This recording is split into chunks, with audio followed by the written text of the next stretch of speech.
Presiden Prabowo membantah isu dirinya dikendalikan Presiden ke-7 Joko Widodo. Ia juga menyinggung banyak pihak yang mencari-cari kesalahan Jokowi.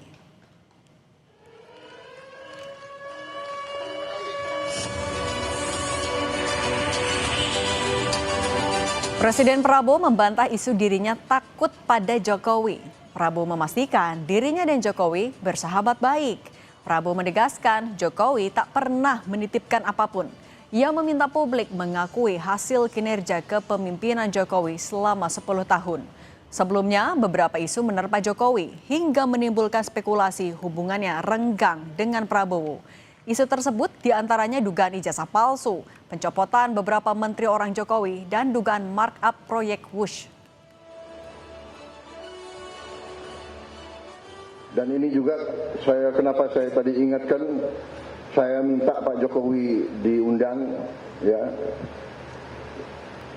karena saya lihat kok ada mulai budaya yang tidak baik, ya, pemimpin dikuyu-kuyu, dicari-cari, pada saat berkuasa disanjung-sanjung. Ini budaya apa? Ini harus kita rubah, ya kan? Ini harus kita rubah. Saya bukan Prabowo takut sama Jokowi, Prabowo masih dikendalikan oleh Pak Jokowi. Enggak ada itu. Pak Jokowi itu enggak pernah nitip apa-apa sama saya. Ya saya harus katakan yang sebenarnya, kan begitu. Pak Prabowo takut sama Pak Jokowi. Enggak ada itu. Untuk apa saya takut sama beliau? Oke, aku hopeng sama beliau, kok takut? Iya kan? Sudahlah, saudara-saudara. Beliau memimpin 10 tahun, diakui dunia bagaimanapun. Inflasi di bawah beliau cukup bagus. Pertumbuhan bagus. Iya kan? Come on. Harus kita yang benar lah, yang jujur lah, ya kan? Ngono yang ngono gitu, ya kan? Pertemuan antara Presiden Prabowo dengan Jokowi kerap terjalin. Terakhir, Jokowi sowan ke kediaman pribadi Prabowo di Jalan Kertanegara, Jakarta Selatan, Sabtu 4 Oktober lalu. Kala itu pertemuan keduanya berlangsung tertutup selama 2 jam. Menurut Mensesnek Prasetyo Hadi, keduanya membahas masalah-masalah kebangsaan, termasuk memberikan masukan terkait beberapa masalah.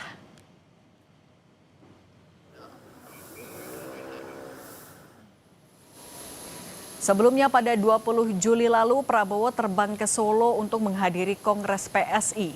Dalam kunjungannya kala itu, Prabowo menyambangi rumah Jokowi di Gang Kutai Negara nomor 1, didampingi Wapres Gibran Rakabuming. Prabowo mengungkap beberapa isi pertemuannya dengan Jokowi yang berlangsung kurang lebih 30 menit, yakni cerita berbagai capaian diplomatik yang ia lakukan selama lawatan ke sejumlah negara.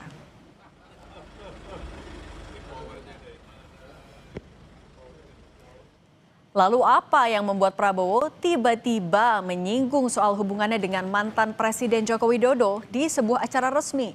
Dan apa pesan politis di balik bantahan Prabowo bahwa ia tidak dikendalikan Jokowi? Kita bahas bersama politisi Partai Golkar Nurdin Halid dan juga pengamat politik Ray Rangkuti. Selamat petang semuanya. Selamat petang, Assalamualaikum. Waalaikumsalam warahmatullahi wabarakatuh. Ini kita bicara isu yang sedang ramai dan juga secara timeline ya Bung Ray. 2 hari lalu Pak Prabowo bilang kalau Wush akan menjadi tanggung jawab dia, akan diambil alih lah sama pemerintah. Hari ini bilang kalau Pak Prabowo tidak dikendalikan sama Pak Jokowi. Kalau Anda dari kacamata politik melihat ada benang merahnya di antara kedua ini nggak? Ini kayaknya semacam respon terhadap isu yang berkembang akhir-akhir ini setelah beliau menyatakan akan mengambil alih tanggung jawab terhadap hutang Wush, ya, yang disebut kalau beliau akan siap untuk membayarnya. Kalau kita lihat reaksi publik, orang mengaitkan bahwa kalimat atau pidato Pak Prabowo yang menyebut beliau akan mengambil alih hutang Wush itu sebagai tekanan dari mantan presiden yang sebelumnya kepada Pak Prabowo.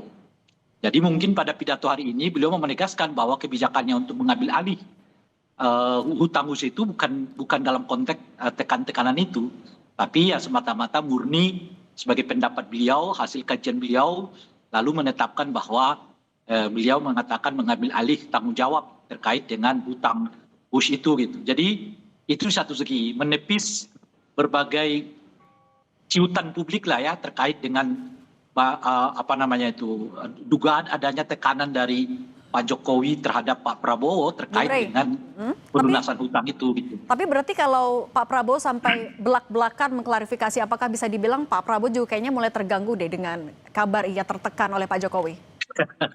Persis. Artinya kan beliau tetap ingin memperlihatkan bahwa beliau betul-betul tidak dikendalikan oleh siapapun. Beliau tetap adalah sebagai satu-satunya dalam pengertian yang pejoratif ya, bahwa presiden gitu. Nah, jadi mungkin pada tingkat tertentu respon publik yang kelihatan agak mungkin di luar dugaan Pak Prabowo, itu yang membuat beliau sekarang menegaskan bahwa keputusan ini nggak ada kaitannya dengan tekan menekan antara beliau dengan Pak Jokowi. Jadi ini semacam pernyataan bahwa beliau murni mengambil alih tugas tanggung jawab ya soal WUSH itu gitu.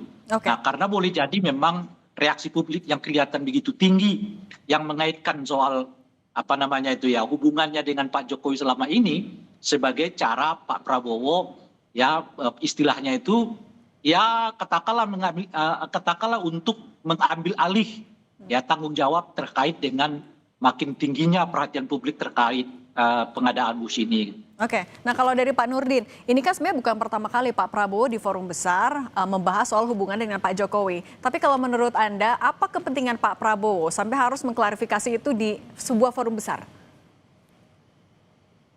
Jadi saya kira apa yang disampaikan Pak Prabowo tidak lebih daripada sebuah respon positif ya terhadap isu-isu, namanya juga isu ya, isu yang berkembang yang menurut beliau dan menurut saya juga itu mungkin menurut apa namanya Bunda juga itu tidak baik gitu ya. Artinya bukan budaya kita. Memang sekarang ini dalam proses demokrasi bangsa Indonesia itu sudah mulai tidak pada berlandaskan nilai. Mudah-mudahan tidak cenderung kebablasan. Padahal kita punya budaya Pancasila. Nah, kita mesti pahami bahwa seringkali Pak Prabowo sebagai presiden itu menyatakan bahwa kita harus menghargai pemimpin yang telah memimpin negeri ini. Apapun kekurangannya pasti banyak jasanya. Nah, jasanya itu kita kita harus kenal, kita harus hargai. Kemudian kekurangannya tugasnya Pak Prabowo untuk melanjutkan proses pembangunan mulai dari Presiden Soekarno, Pak Harto, Gus Dur, Ibu Mega, SBY, Pak Jokowi. Beliau mengatakan kita harus menghargai jasa para pemimpin presiden yang lalu. Tapi memang sekarang ini ya itulah dampak negatif daripada proses demokrasi kita. Kita terkadang keterbukaan tanpa nilai, keterbukaan tidak berlandaskan hukum, apalagi meninggalkan jauh dari budaya Pancasila. Pak Prabowo adalah seorang Pancasilais yang paham betul tentang 36 butir nilai-nilai Pancasila. Saling menghormati, saling menghargai, saling mengerti. Budaya ini yang harus kita pelihara. Itu yang dikatakan ini sangat berbahaya. Kalau sering memfitnah para pemimpin, menjelek-jelekan para pemimpin, itu terlepas dari kekurangannya jasanya pasti banyak. Persoalan Pak Prabowo mengatakan bahwa Gus tanggung jawab, ya memang harus tanggung jawab negara. Nah kalau kita bicara tanggung jawab negara, tanggung jawab presiden, itu pernyataan sebagai seorang pemimpin yang taat, yang patuh terhadap tugas dan tanggung jawabnya, apa yang menjadi tanggung jawabnya, apa yang menjadi kewajibannya, apa yang harus dilakukan demi kepentingan bangsa dan negara. Nah, tapi Jangan Pak lupa, Nurdin, Gus itu misalnya, itu memang B2B, tapi B2B dengan siapa? BUMN. BUMN milik siapa? Milik negara. Ketika kita bicara negara, apakah penanggung jawabnya adalah presiden? Jadi itu pernyataan seorang pemimpin yang harus kita patuh, justru kita apresiasi, kita hargai. Kemudian kenapa soal dikaitkan dengan Pak Jokowi? Nah, kalau berarti waktu Pak Jokowi juga presiden, dikaitkan dengan Pak SBY dengan lain-lain. Tidak begitu cara kita memandang peralihan kepemimpinan dari 5 tahun ke 5 tahun dan seterusnya. Oke, tapi Pak Nurdin, kalau misalnya kita melihat dari konteks Pak Prabowo yang bilang kalau dia tidak dikendalikan oleh Pak Jokowi, Anda melihat ini sebagai bentuk Pak Prabowo mau menegaskan independensinya sebagai presiden? Pak Prabowo tidak mungkinlah ditekan oleh siapapun ketika tidak berdasar kepada apa yang menjadi program Asta Cita yang merupakan visi misi beliau. Tidak, saya yakin Pak Prabowo kan seorang pemimpin yang mudah ditekan, ya, mudah diatur-atur. Nggak mungkin itu. Apalagi seorang presiden yang beri kekuasaan oleh beliau adalah kepala negara. sekaligus kepala pemerintahan. Itu tidak masuk di akal kalau ada orang mengatakan bahwa Pak Prabowo ditekan-tekan oleh Pak Jokowi atau siapapun, nggak mungkin itu. Itu sangat sebuah pendapat yang tidak faktual, tidak punya dasar yang rasional itu.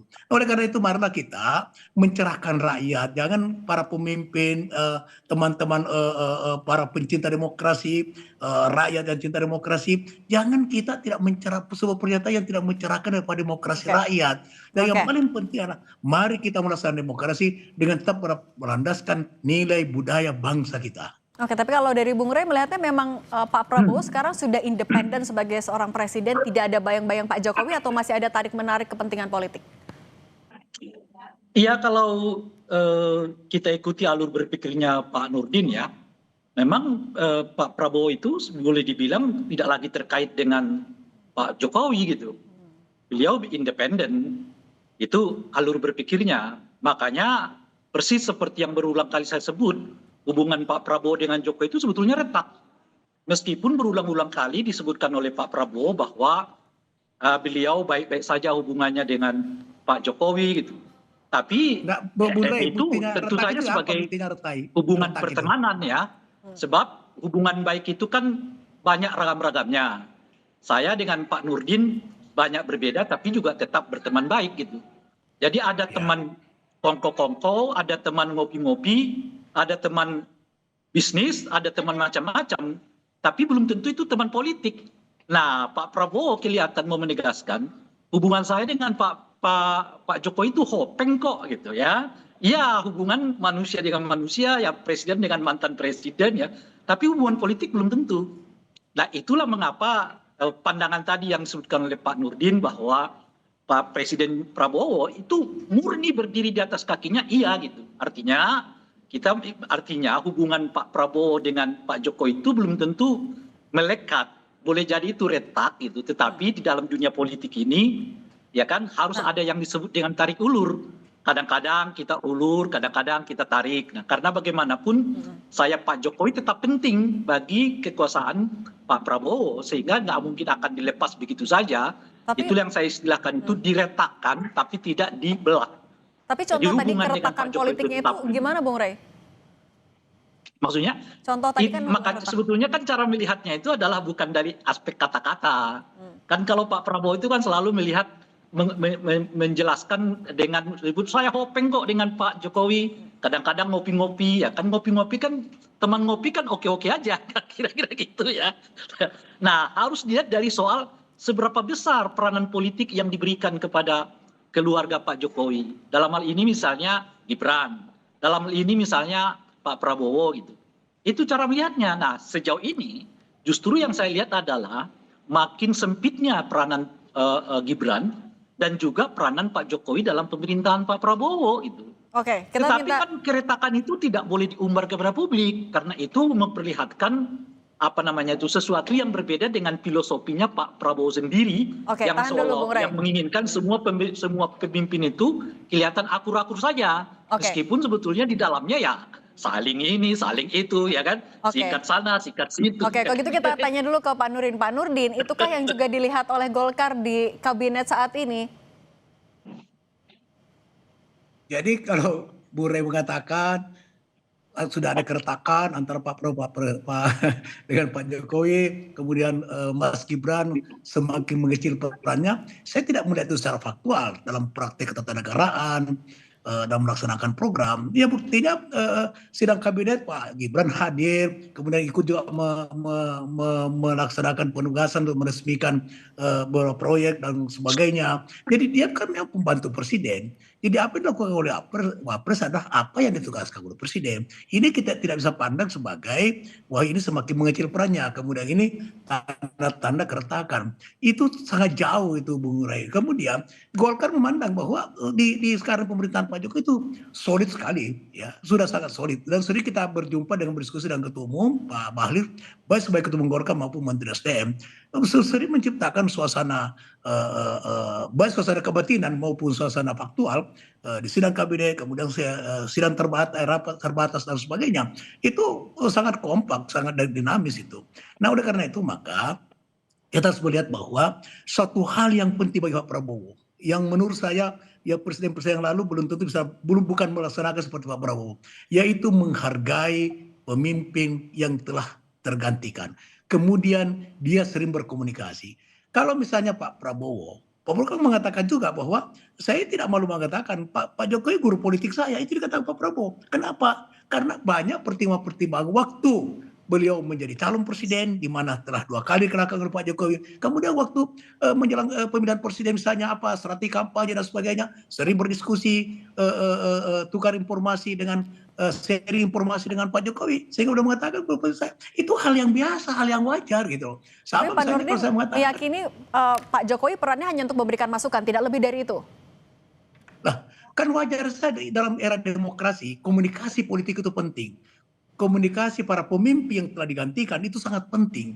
Itu harus diberi contoh supaya ketika terjadi suatu persaingan kemudian tidak menghadirkan dari perbedaan yang menjurus kepada pertentangan. Ya, dulu kan ada pendukung Pak Jokowi, ada pendukung Pak Prabowo, gitu. Nah, pada saat selesai dulu kampanye, selesai pemilihan presiden, ini kan bagaimana terjadi benturan antara 2 pendukung ini? Itu ditunjukkan oleh Pak Prabowo sehingga dia masuk ke kabinetnya Pak Jokowi. Oke. Nah, setelah dia terpilih jadi presiden, dia telah menghargai Pak Jokowi.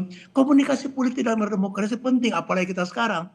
Demokrasi kita sudah sangat liberal, sudah jauh meninggalkan nilai-nilai budaya bangsa Indonesia, sudah jauh meninggalkan apalagi demokrasi Pancasila. Itu sudah kita harus kembalikan itu. Maka Bung Rai saya sering mengatakan, saya salah satu manusia Indonesia yang memahami Pancasila, kita harus kembali kepada Undang-Undang 45 itu. Sehingga demokrasi Pancasila putuskan. Bukan seperti sekarang, semua bablas sekarang ini. Kita sudah kebebasan berpendapat penting dalam sebuah demokrasi. Kebebasan berpendapat bukan sebebasnya tanpa nilai dan tanpa landasan hukum gitu. Politik kebersamaan itu yang ditekankan Pak Prabowo juga mau ditujukan. Bung Ray Rangkuti dan Pak Nurdin Halid, terima kasih sudah berbagi bersama kami pandangan di Kompas Petang. Sehat selalu semuanya ya. Singkat banget ini. Saudara, sebuah minibus terguling di Duren Sawit, Jakarta Timur. Kecelakaan diduga terjadi akibat pengemudi mengantuk. Informasinya kami hadirkan sesaat lagi.